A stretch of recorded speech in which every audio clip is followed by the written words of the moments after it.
seguimos por el aire de la 104.5, la otra FM. Seguimos haciendo el libro de acta de hoy y como yo les decía a todos ustedes, íbamos a contar con la presencia de la diputada Cecilia Botino por el Frente Amplio, que mucho agradecemos su presencia en este momento acá porque estaba en otra reunión. Bienvenida, Chesu, ¿cómo estamos? Buenos días, buenas tardes. Sí, bueno, yo sigo en la mañana. Sí, pero... muchas gracias por la invitación, Eduardo.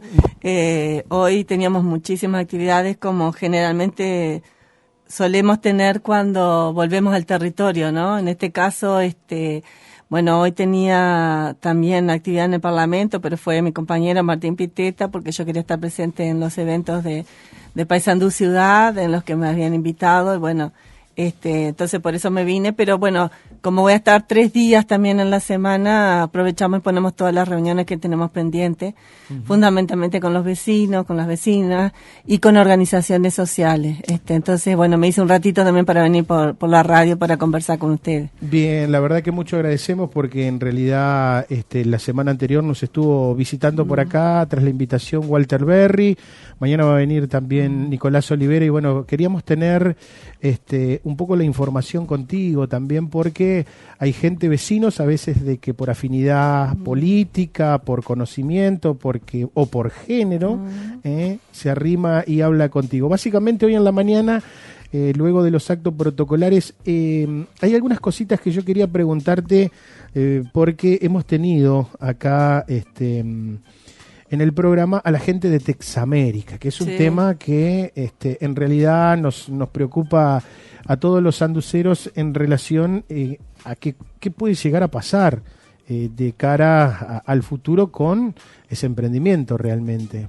Nosotros hemos acompañado todo el proceso. Ustedes recuerdan que trabajamos muchísimo desde lo que fue el impulso de Pepe con aquel proyecto que envió, que se coló en realidad, ¿no? Cuando era la reforma a la Carta Orgánica del Banco República, Pepe envió en aquel momento un artículo que decía que hasta el 30% de las ganancias del GROW se tenían que derivar o dedicar a proyectos autogestionados fundamentalmente por los trabajadores, ¿no?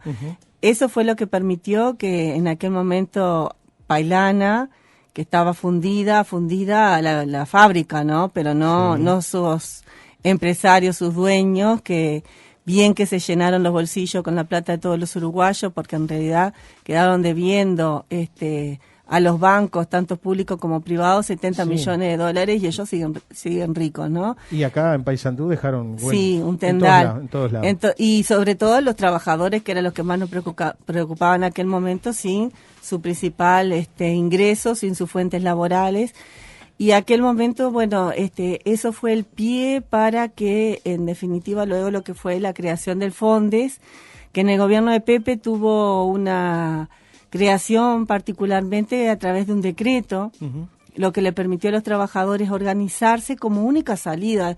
Yo creo que en este momento, después cuando se critica a los trabajadores, porque hay mucha crítica por parte de la oposición, y yo quiero enmarcarlo después de eso, porque creo que fue un quiebre fundamentalmente lo que fue en la transición entre el segundo y el tercer gobierno del Frente Amplio y lo que la oposición hizo en el Parlamento denunciando fundamentalmente al Fondes.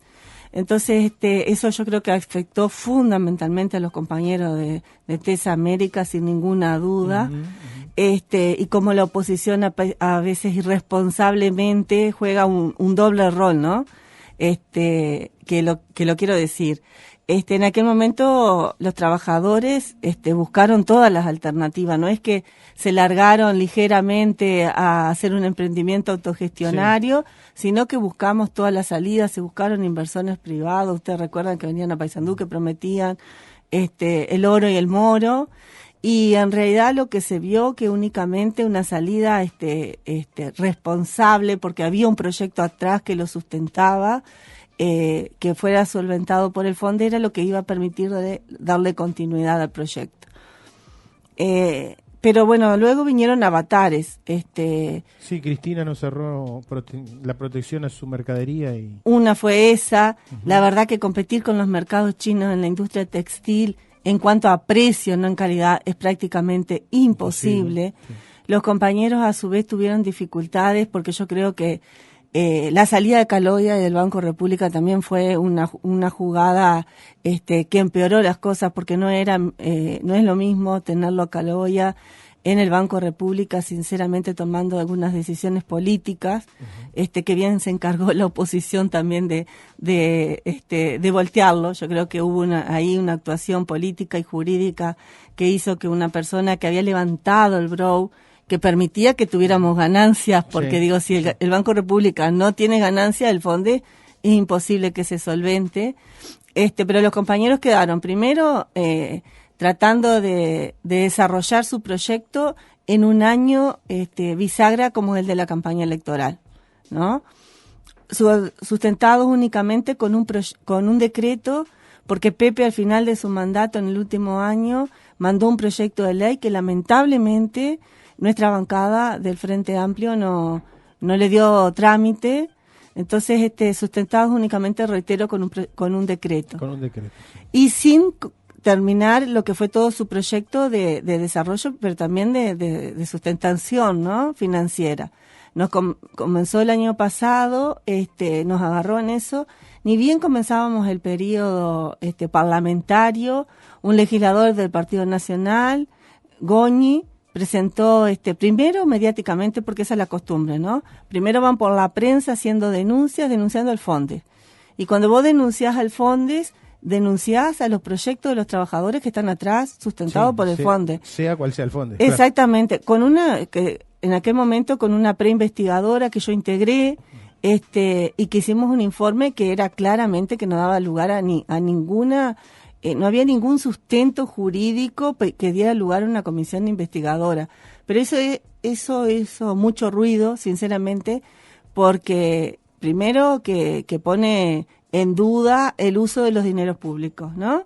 Y la otra era que estábamos ahí, sí, el gobierno de Tabaré Vázquez había enviado un proyecto de ley que se juntó conjunto con el de Pepe, que había enviado al final del periodo, y los compañeros comenzaron a trabajar para darle forma legal al Fondes, fundamentalmente para darle un sustento de estructura, orgánico, que tuviera claro cómo se tienen que presentar los proyectos, cómo luego se deben mantener en el tiempo, que yo creo que los compañeros trabajadores lo tienen muy claro. Lo que faltó ahí también fue un acompañamiento técnico. Bueno, todo eso lo previó la ley, pero en el medio de esa discusión parlamentaria, que los compañeros requerían que se le completara los recursos que le faltaban aún en cuanto a lo que ellos habían solicitado, bueno, venían estas denuncias, cambio de autoridades en el fondo, y yo creo que coadyuvaron a que lamentablemente no se pudiera terminar de sustentar financieramente el proyecto.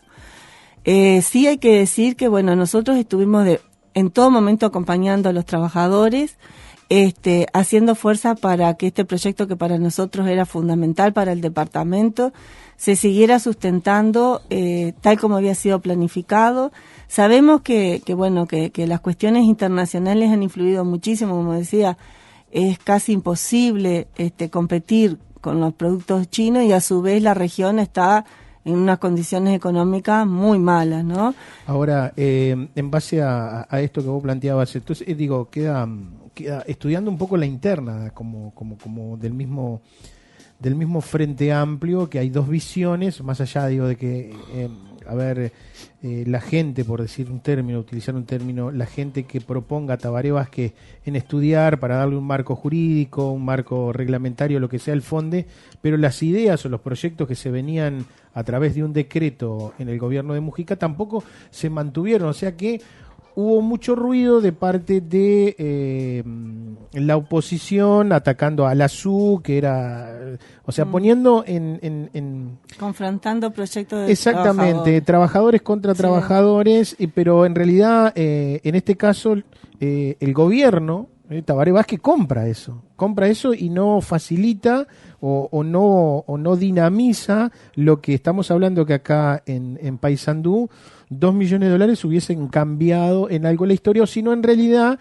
alguien hizo un estudio final y dice, mira, lo de Paysandú es inviable. El tema es que nadie se anima a decir lo de Paysandú es inviable, y eso posterguémosle por un tiempo determinado el seguro mientras esta gente se va readecuando en algún lugar, porque en realidad tenemos trabajadores que están cobrando 5.600 pesos de seguro. Sí, eso es lo más preocupante. Nosotros tuvimos múltiples reuniones con la OPP, con Álvaro García, con Gustavo Bernini, que iba a estar a cargo del FONDES, porque el FONDES se dividió en dos, también se le dio otras características.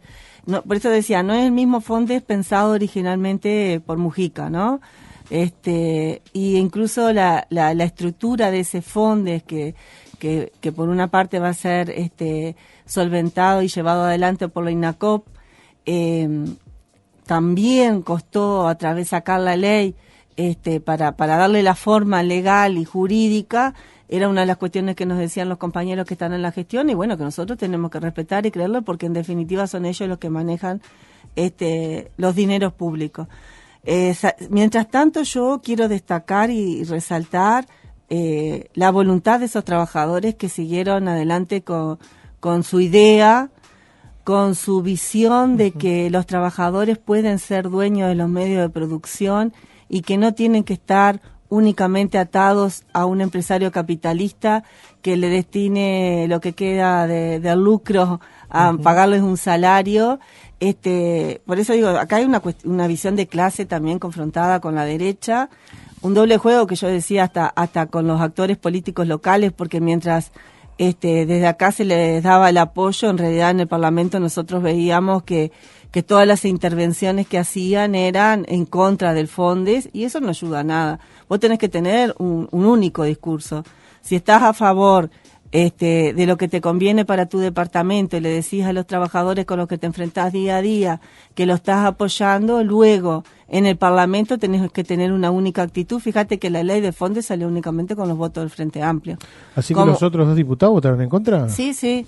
Como también lo otro hay que decirlo, como también cuando se creó el FONDES, ¿no?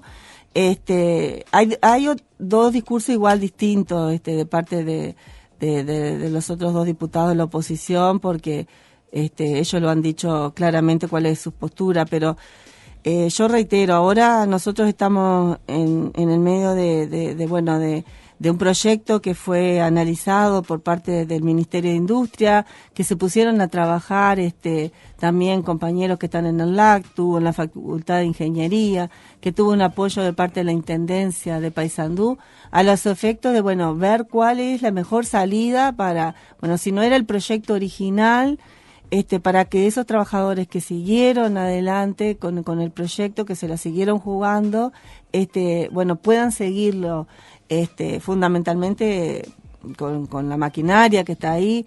Ahora tenemos un problema con la redacción del decreto reglamentario, porque nosotros estamos convencidos, le hablábamos el otro día con Lucía, que el decreto reglamentario no refleja fielmente lo que fue en definitiva el proyecto legal. Incluso para mí hay una cuestión de ahí de ilegalidad del decreto. Un decreto nunca puede ir en su espíritu ni en su letra contra lo que es una ley. La ley está por encima de un decreto reglamentario. Pero reitero, nosotros vamos a seguir, sabemos el esfuerzo que se está haciendo, sabemos también los apoyos que se han venido realizando, pero lo tenemos que decir claramente. No es el mismo propósito con el que desde el gobierno del presidente Mujica y de la idea fundamentalmente que Pepe tenía. Yo creo que ahí hay una concepción, ¿no? Sí. Incluso Pepe lo decía claramente, son lucecitas del socialismo. Y eso, sabes que incluso por parte de la oposición fue objeto hasta de burla. Sí, ¿viste? Me imagino. Y nosotros estamos convencidos que es así. Por eso decía, cuando, sabes que un compañero, Daniel Placeres, conjuntamente cuando se estaba haciendo la investigación del FONDES, hizo un pedido de informes al Banco República de lo que nos han dejado de clavo a todos los uruguayos, los famosos empresarios exitosos, porque después se habla de éxito, de que son viables los proyectos. Y en realidad le han hecho más daño a toda la ciudadanía uruguaya los empresarios privados que hemos solventado fundamentalmente a través del Banco República que los trabajadores con los escasos millones que se les ha destinado al fondo. Entonces, ahora, ¿por qué esa información no es pública? No se tiene la posibilidad, porque yo creo de que en realidad hay que tratar de revertir lo que los grandes medios capitalinos, que sabemos que son de 6 familias en este país, que son los que amasan la comunicación, porque son los dueños de los canales abiertos, de los cables, de las señales de multicable y ahora de la televisión digital. Y ahí hay otro tema, Chechu, que realmente parece como que no se le termina de encontrar la solución. La comunicación es un problema en este país. Y me gustaría de que también vos plantees si tenés alguna visión en relación a esto, porque después, te quería consultar sobre la reunión que mantuviste con Rossi por la Ruta 26, en realidad cuáles son las salidas probables y rápidas antes de que se nos siga haciendo gente, porque hubo otro accidente fatal. Mira, primero tuvimos una ley, la ley que pudimos sacar de servicios de comunicación audiovisuales, que tuvo todo este tiempo paralizada, porque viste que los poderosos tienen todos los medios económicos y judiciales y jurídicos a su alcance. Sí. Lo primero que hicieron fue interponer recursos de inconstitucionalidad, que en realidad hay que decir que la inmensa fueron muy pocos los artículos que se fueron declarados inconstitucionales, ¿no? La ley tiene 190 y algo, ¿no? Sí, la mayoría, pero la mayoría de sus artículos fueron declarados constitucionales.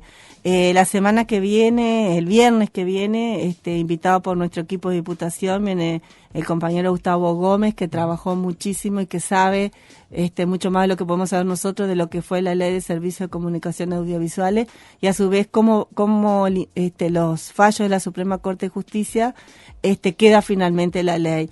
Entonces yo invito ya, ya les he trasladado a ustedes, pero después les voy a traer invitación oficial, va a ser una actividad abierta, con 2 leyes bien importantes, una esa y el otro el de la publicidad oficial, que estamos tratando en este momento en el Parlamento, de transparentar también de cómo se destinan los dineros de las empresas públicas, de gobierno, fundamentalmente a la publicidad oficial.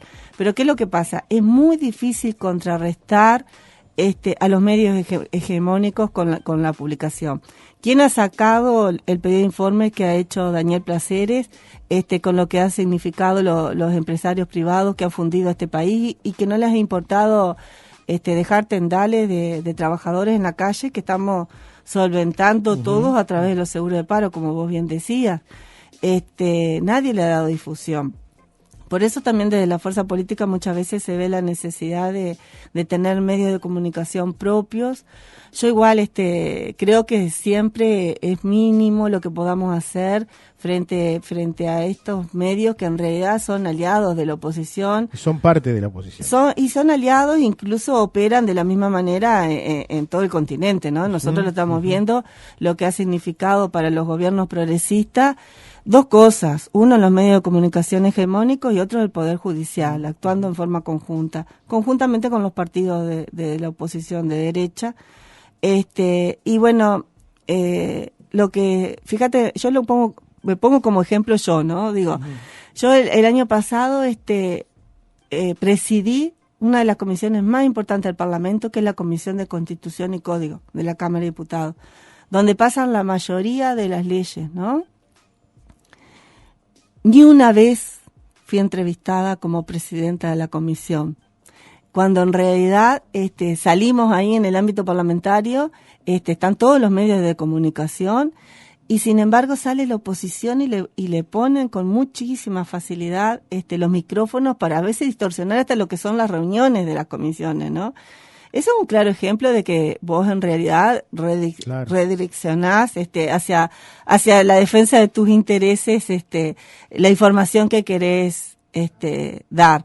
Ahora está en nosotros hacer el esfuerzo, seguir haciendo el esfuerzo. El Frente Amplio nunca tuvo los medios de comunicación. En realidad está en los actores políticos que podemos tener acá en el interior, acceso, sí, a los medios, seguir informando, tratando de revertir determinadas cuestiones, pero ya te digo, cuando los medios de comunicación masivos o hegemónicos dan una información muchísimas veces sesgada o hasta mentirosa o amplificando una de las partes, después el trabajo es más difícil, sobre todo cuando la gente escucha mucho de eso y bueno, va formando opinión claramente. Entonces luego es difícil revertirlo, pero bueno, ese trabajo es cotidiano para nosotros, sinceramente. Sí. A pesar de tener los gobiernos, cuando uno dice tenemos el gobierno pero no tenemos el poder y te dicen no, ¿cómo no puede ser? No puede. Cuando los verdaderos poderes sabemos que muchas veces están en otro lado. Lo que pasa es, digo, de que es... más allá de esto que vos decís de que es un trabajo duro, diario, de todos los días, también parece que en la interna suelen suceder cosas que tampoco poco ayudan, ¿no? Porque desde una mirada, quizás ahora la pregunta no va a la diputada, sino a la vecina común y corriente de Paysandú, con estos anuncios, porque vos sos un actor político, sos una mujer que sos abogada, sos inteligente, muy inteligente. Entonces, si estás parada y vos escuchás al presidente y su equipo de gobierno plantear una reforma de lo que va a ser la parte recaudadora, más allá que se arranque en el 2017, que son partícipes de una fuerza política, después ese mismo equipo se termina reuniendo con su fuerza política y es la fuerza política la que la hace cambiar. Entonces uno como vecino normal, ¿qué piensa? Bueno, esto es algo que capaz es netamente numérico, netamente diseño de un contador donde ve números y no ve personas y problemas detrás. ¿Por qué suceden estas cosas? De que llevan a la opinión pública a enojarse, a enfurecerse, porque en realidad hoy por hoy la gente, sin entender mucho, finamente, y tampoco hay que subestimar el entendimiento de nuestra audiencia, de nuestro público, que es muy inteligente, pero en todo ese borbollón termina un poco como confundiéndose y enojándose frente a esto. ¿Por qué pasan estas cosas? Bueno, yo creo que lo que hablábamos hoy desde el principio, hemos tenido problemas de comunicación. En realidad, la propuesta desde el Poder Ejecutivo de conversar en forma anterior a la rendición de cuentas las medidas, yo creo que fue muy buena. No tuvimos la misma posibilidad, por ejemplo, de hacerlo en el proyecto, en el presupuesto del año pasado. El presupuesto llegó al Parlamento sin posibilidad, ni con la fuerza política ni de los legisladores, de poder incidir. Entonces, después se dio que tuvimos muy poco margen de maniobra de movernos dentro del presupuesto. Acá fue distinto. Acá con tiempo se anunció las medidas por parte del equipo económico y luego el presidente de la República le dijo al equipo económico claramente que compartiera las propuestas con la fuerza política y luego empezamos un diálogo que creo que es sano, ¿no? Yo, sinceramente, reconozco esta forma. Sé que a veces puede confundir lo que fueron las primeras medidas, pero nosotros desde el principio le dijimos que en realidad no era el proyecto final que se iba a enviar a la rendición de cuentas y que celebrábamos ese intercambio que habíamos podido tener los distintos partidos políticos. En el caso nuestro, el Movimiento de Participación Popular fue uno de los sectores consultados. Nosotros venimos trabajando desde el año pasado con otros grupos, con el Partido Comunista, con la 711, con Casa Grande, lo hicimos para el Congreso del Frente Amplio, con propuestas alternativas, fundamentalmente a determinar, porque acá tenemos que decir todo de dónde sacamos los ingresos, ¿no? Sí. Porque en realidad lo que está en discusión es, en un país que no crece al ritmo que venía creciendo, que era histórico, ¿no? Pero con una región muy complicada, donde nuestros vecinos están muy complicados, sinceramente, económicamente. Nosotros no crecemos, pero tampoco estamos paralizados, eso hay que decirlo. Crecemos en menor medida de la que habíamos pensado. Y a su vez nosotros, nuestro compañero Pocho Taján, que es nuestro asesor económico, él siempre lo dice. La reforma tributaria viene del 2008, no era una reforma estática ni que iba a quedar así, y que era necesaria hacer algunas modificaciones en ese sentido. Ahora, lo que estamos discutiendo para esta rendición de cuentas es un conjunto de medidas. Yo creo que incluso se centró y se hizo el énfasis, por eso ahí juega muchísimo los medios de comunicación que rápidamente salieron a centrar el tema únicamente en el impuesto a las rentas de las personas físicas, que fue donde también vimos las posibilidades de modificar la franja, fundamentalmente para no afectar a los trabajadores que viven 100% de su salario, Pero, por ejemplo, nada se dice que lo que se logró, porque otra de las medidas era postergar el gasto en cuestiones que para nosotros eran esenciales, como por ejemplo la educación y la inversión y la ciencia y tecnología.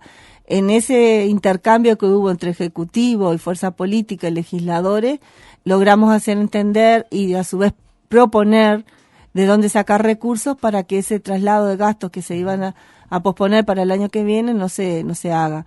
Hay un tema que es sumamente importante, que es la rebaja del 2% del IVA, que siempre dijimos que es un impuesto regresivo porque es un impuesto al consumo que se traslada, que lo pagamos todo independientemente de lo que ganemos, de nuestra capacidad tributaria, se dice, de nuestra capacidad de aporte, a diferencia de los impuestos directos, como puede ser el IRPF, que pagás en función de lo que ganas. De lo que ganas por eso es un impuesto directo, ¿no? Uh-huh. No, a partir de, va a empezar empezar a pagar a partir de 28.000 pesos, cuando antes el impuesto a los sueldos lo pagabas desde los 100 pesos, desde ¿no? Los 100 pesos. Pero claro, eso es difícil de explicar para el que está viviendo esta realidad. Nosotros vamos a tener que hacer muchísimo esfuerzo porque recuerdo cuando incluso se puso el IRPF, nosotros salimos a hacer la campaña del 2009, había muchísima gente que nos decía, no, porque los impuestos ahora, este impuesto que nos pusieron,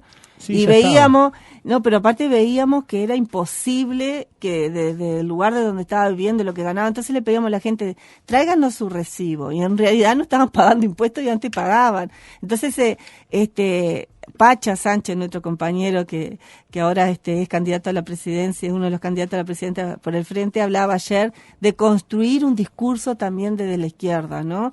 Que creo que eso se nos ha dificultado un poco de establecerlo, es decir, ¿qué discurso nosotros hacemos como para revertir uh-huh. ese discurso hegemónico? Y el otro tema que fíjate que no está ni siquiera sobre la mesa, y nosotros lo hemos dicho, va a ser la reforma de la caja militar. Sí, con la reforma de la caja militar, que son privilegios que están establecidos y que no lo hemos podido corregir, pero que sí hemos ido reformando cajas, ¿no? Ya dijo Tabaré que no la va a tocar tampoco. Reformamos la caja policial. Uh-huh. Reformamos la caja de profesionales universitarios, reformamos la caja de escribanos, tenemos que reformar la caja militar, sí o sí, son 400 millones de dólares.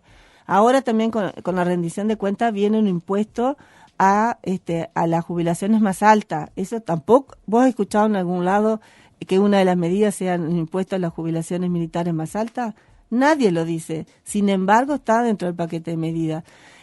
Y nosotros lo que nos comprometimos es también a seguir trabajando, por eso como te decía, es en la medida que se necesiten recursos para no recortar ninguna de los gastos sociales que tenemos, porque eso sí no los tocamos a ninguno, ¿de dónde los vamos a sacar? Nosotros estamos convencidos que hay margen como para seguir grabando el capital.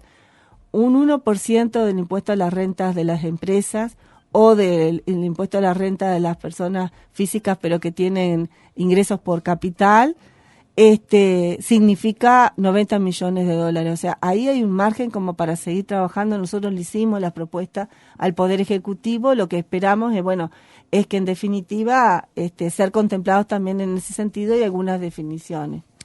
Mira, déjame leerte. Dice, ¿ven lo que digo? El saludo para Mario, porque a través de las redes sociales nos dicen, ven lo que digo, y si nos quedamos con lo que dijo Walter, dice, y le terminamos pidiendo matrimonio, ¿no? Saluda a la compañera, bueno, te mandan un saludo y siempre vaya con la verdad y esté en las redes sociales siempre. Bueno, se ve que alguien que también te sigue, Mario, por ahí se sigue en las redes sociales. Mirá, en realidad yo creo de que es difícil a veces no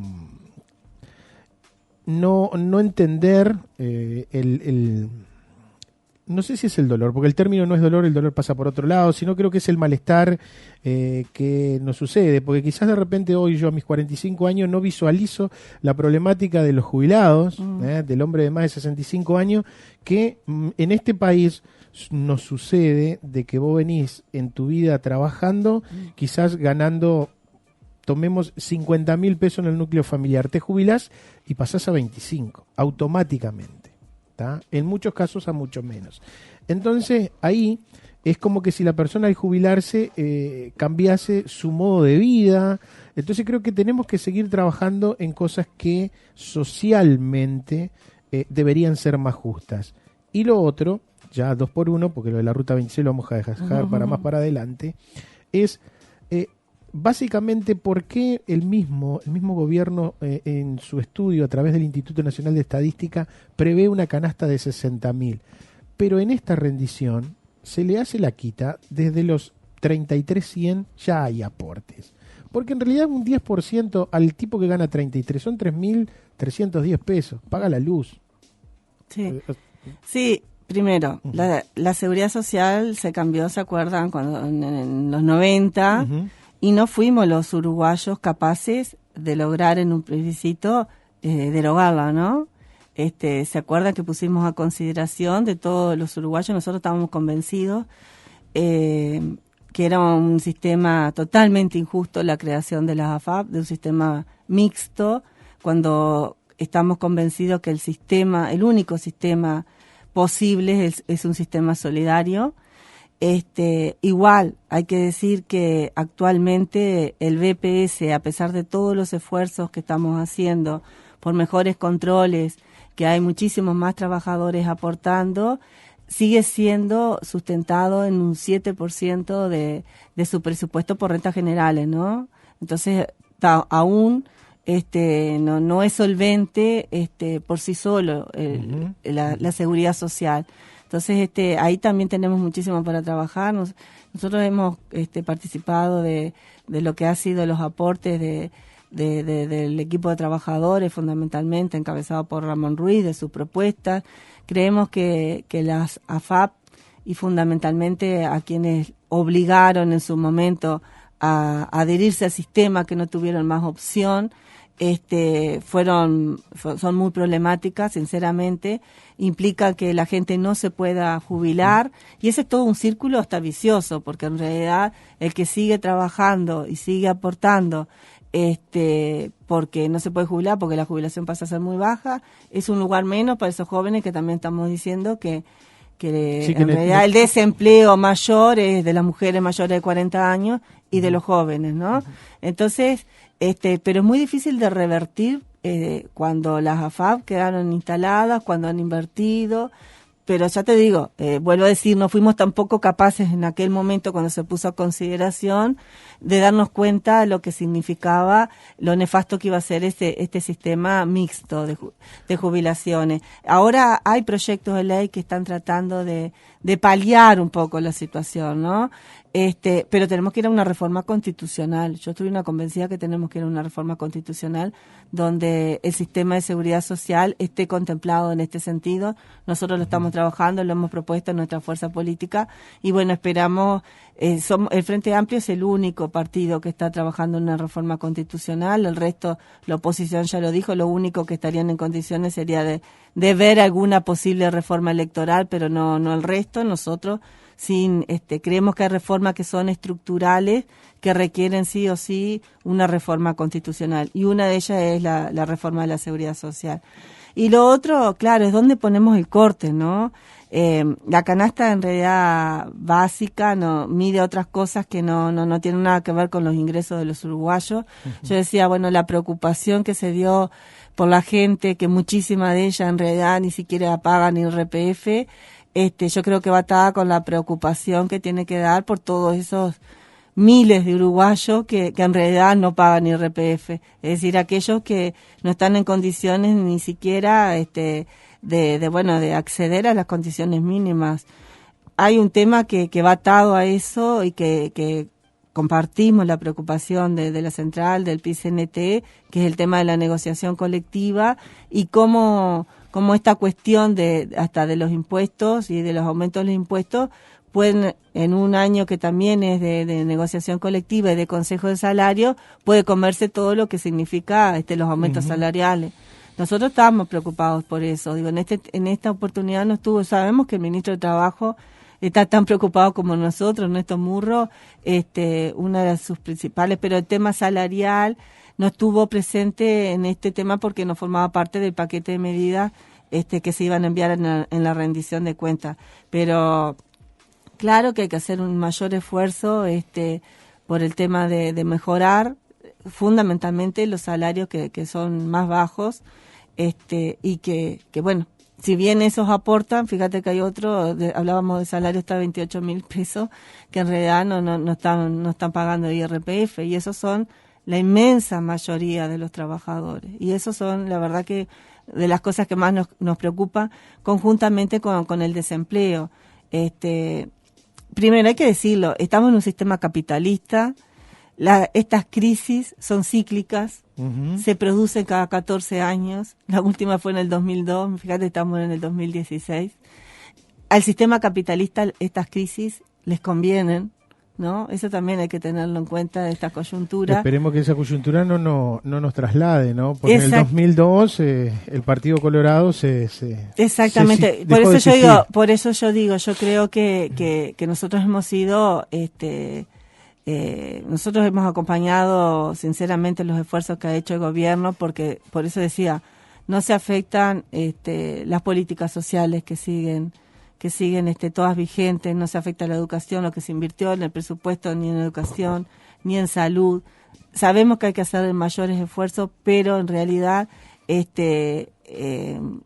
creemos que en definitiva no es lo mismo un gobierno progresista de izquierda en medio de esta coyuntura económica y política, que lo que significaría estar en manos de... Bueno, lo vemos acá enfrente, en la Argentina, lo vimos en Brasil, lo que significa los arrepentidos y lo que significa los miles de ciudadanos desempleados ya, y sin todos sus subsidios y sus respuestas sociales que tenían en la Argentina, bueno, como están. Entonces, creemos que claro, realmente no escapamos a la realidad económica. Estados Unidos está en crisis, Europa está en crisis, pero reitero, es la crisis del sistema capitalista. Me parece que eso es lo principal que tenemos que tener en cuenta, ¿no? En realidad estamos inmersos en un sistema capitalista duro, en el que, bueno, nosotros creemos que hay determinadas medidas en las que estamos trabajando, que eso sí quería decirlo. Ayer me reuní con una de las directoras de ANCAP porque pedimos una reunión con la presidenta y estaba afuera y nos recibió el diputado Lavalleja y a mí, porque nosotros recogimos los planteos de la Federación ANCAP, y esa es otra de las cuestiones que estamos trabajando fuertemente para el departamento. En estas cuestiones de que la economía se empieza a estancar, sí, creemos que la forma de revertirla es con inversión pública. Una de las formas de revertirla es con inversión pública. Y había cuestiones que nuestro presidente había planteado que eran claras de inversión para el departamento, que no se pueden paralizar. Para nosotros, las inversiones en el tercer horno de ANCAP, las inversiones en el puerto de Paysandú y sus accesos, y las inversiones que tenía que hacer OCE, tienen que estar presentes, y ahí es donde sí nos tenemos que poner todos firmes en ese sentido. Hoy lo hablábamos también con los compañeros que están en la Intendencia, lo que significa también para la Intendencia la importancia que significa poder tener obras para el Departamento de Inversión Pública, conjuntamente con la inversión privada. Pero nosotros apostamos a que en esta coyuntura difícil económica, la única forma son medidas contracíclicas. Le pido disculpas al amigo que está conectado en las redes sociales porque me pregunta, perdón Eduardo, dice, manifiestamente que somos sensatos y solo hablamos de impuestos o ganancias laborales, en pregunta, ¿no? Y no entiendo esto porque me pone, Macro paga el arroz, capaz vos lo sabés, Cecilia, Macro paga el arroz, chef, igual que vos y yo, ahí no hemos hecho nada aún. ¿Entiendes? ¿Se entiende? Me pregunta, la verdad que no sé si lo logro entender mucho lo que plantea el... No, lo que pasa es que de repente paga menos en tasa. Por eso decíamos aumentar el IRAE, que es el impuesto a las rentas del capital y de las empresas, pagan menos realmente en tasa que el impuesto a la renta de las personas físicas, de los trabajadores. Esa ha sido una de las propuestas que nosotros le hemos transmitido al equipo económico, es decir, tratar de llevar al mismo nivel las tasas de las rentas de capital, porque en realidad las rentas de trabajo salen de nuestro salario, en realidad es nuestro salario, ¿no? De la fuerza del trabajo, exactamente, y de renta a veces uno tiene poco, porque salarios como los que estábamos hablando, vos los destinás al 100% al consumo, dinamizás, ¿no? Pero también otro énfasis, por eso decía, me parece que lo que se está refiriendo es tratar de equiparar lo que esa ganancia extra que tiene capital. Se le pide al trabajador, se le exija al exactamente, al capital. A eso se está refiriendo. Y pero lo otro que quería decir, Eduardo, que a diferencia de otros gobiernos neoliberales, nosotros tenemos que decirlo, lo que se ha recaudado de impuestos, nuestros gobiernos lo han destinado, por eso yo hacía énfasis, a la educación pública. Ninguno de nosotros puede desconocer, acá en el barrio nomás lo vemos, lo que significa los esfuerzos que se han hecho en mejorar las escuelas de tiempo completo, los liceos, el cambio que ha significado la UTU, lo que ha significado la descentralización universitaria, la UTEC, ¿no? Nosotros acá en Paysandú lo tenemos presente, el cambio en la salud, los esfuerzos en todo lo que sea público, en vivienda, entonces también decir que bueno, los impuestos se destinan para eso, ¿no? Para eso las políticas públicas, a diferencia de los gobiernos neoliberales, de los partidos tradicionales, donde los verdaderos ajustes venían con gasto cero y con impuestazos verdaderamente, donde, bueno, nosotros tenemos un compañero que Oscar Groba, que sí sabrá de las luchas sindicales también, que está en la Comisión de Presupuesto y que siempre comienza sus análisis recordando esos tiempos de los 90 y de los 2000 también, donde realmente aquellos presupuestos y aquellas rendiciones de cuenta eran nefastas para los trabajadores. Corazón, bueno, la verdad que quiero agradecerte enormemente, parece increíble, ¿no? Pero cómo se van 40 minutos en radio prácticamente de forma... y uno queda con un montón de cosas porque sé que son un montón de temas que nos interesan lo personal y le interesa a nuestra audiencia, como fue la reunión que estuvieron manteniendo con la Ruta 26, pero también nos abre la puerta para poder estar manteniendo una continuidad de estar charlando. Esa es la idea, de estar charlando con... Bueno, mañana se lo vamos a estar preguntando en vivo y en directo también al diputado Olivera cuál es su opinión en relación a esto de Texamérica, y agradezco a Mario que me hacía recordar eso, porque cuando estuvo el diputado Berry acá, o sea, la función, está grabado además, la visión que él tenía en ese momento era totalmente distinto a lo que vos planteabas, ¿no? Yo me había quedado con la idea de que él lo había votado en forma positiva. Cecilia, muchísimas gracias. Esta noche hay sesión especial de la Junta en homenaje a Bocha Cravea. Sí, ahí estaremos presentes. La verdad que nos parece una elección excelente, de homenaje a este querido compañero, querido vecino, ciudadano sanducero, fiel representante de lo que significa Paysandú ciudad, ¿no? Entonces, ahí estaremos también presentes y vamos a acompañar el resto de las actividades que se van a estar realizando durante todo este mes, como representante de todos los sanduceros, más allá de que nos hayan votado o no nos hayan votado, tenemos que estar presentes. Bueno, la Junta también nos invitó especialmente en esta oportunidad y ahí estaremos. Yo quedo a las órdenes para seguir hablando. Hay muchísimos temas, sinceramente, muchísimos temas para hablar.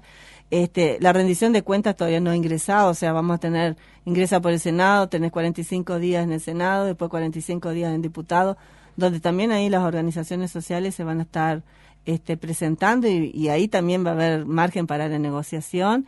Y yo creo que vamos a estar otra vez poniendo, la discusión se va a centrar en dos miradas de país, ¿no? Más allá de las propuestas concretas que vengan, yo ya sé por dónde va a centrarse el discurso. Nosotros vamos a seguir defendiendo lo que han sido las conquistas de estos gobiernos frente amplistas, porque seguimos considerando el Frente Amplio la única herramienta posible de cambio, sobre todo para la mayoría de la población, para los más necesitados, más allá de que sabemos que hay muchísimos que están enojados, pero incluso están enojados no solo con el Frente Amplio, porque las encuestas lo muestran, en realidad están enojados con todo el sistema político, porque no es que el Frente caiga y los demás crezcan. Entonces, nosotros estamos en el medio también de elecciones internas, donde salimos a conversar con los vecinos, no solo de lo que es nuestra fuerza política, sino de lo que estamos haciendo.